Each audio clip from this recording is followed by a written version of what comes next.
MG college അക്രമക്കേസ് പിൻവലിച്ചതിന് പിന്നിൽ ആരാണെന്ന അഭ്യൂഹങ്ങൾക്ക് വിരാമമിട്ടാണ് മുഖ്യമന്ത്രി ഇന്ന് ഉത്തരവാദിത്തം ഏറ്റെടുത്തത്. നേരത്തെ ആഭ്യന്തര വകുപ്പ് കൈയാളിയിരുന്ന തിരുവഞ്ചൂർ രാധാകൃഷ്ണനും നിലവിലെ ആഭ്യന്തരമന്ത്രി രമേശ് ചെന്നിത്തലയും ഉത്തരവാദിത്തത്തിൽ നിന്ന് ഒഴിഞ്ഞുമാറിയിരുന്നു. പിൻവലിച്ചതെല്ലാം നടപടിക്രമങ്ങളും പൂർത്തീകരിച്ച് കോടതിയുടെ അനുമതിയോടുകൂടിയാണ് ചെയ്തിട്ടുള്ളത്. അത് സംബന്ധിച്ച് വിശദമായിട്ടുള്ള വിവരങ്ങൾ ഇന്ന് തന്നെ എൻ്റെ ഓഫീസിൽ നിന്നും ആ ഫയൽ അത് പരിശോധിച്ച് നിങ്ങൾക്ക് തരുന്നതായിരിക്കും. ആഭ്യന്തര വകുപ്പിന് കീഴിലുള്ള ജുഡീഷ്യൽ അഡ്മിനിസ്ട്രേഷന്റെ CL വകുപ്പുകൾ മുഖ്യമന്ത്രിയുടെ അധികാരപരിധിയിലാണ്.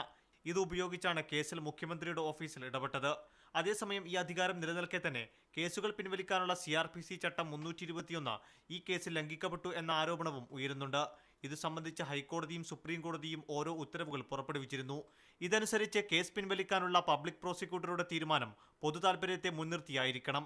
ഈ തീരുമാനം ബാഹ്യ സ്വാധീനങ്ങൾക്ക് വഴങ്ങാതെ സ്വതന്ത്രമായി എടുക്കണമെന്നും പറയുന്നു. എന്നാൽ MG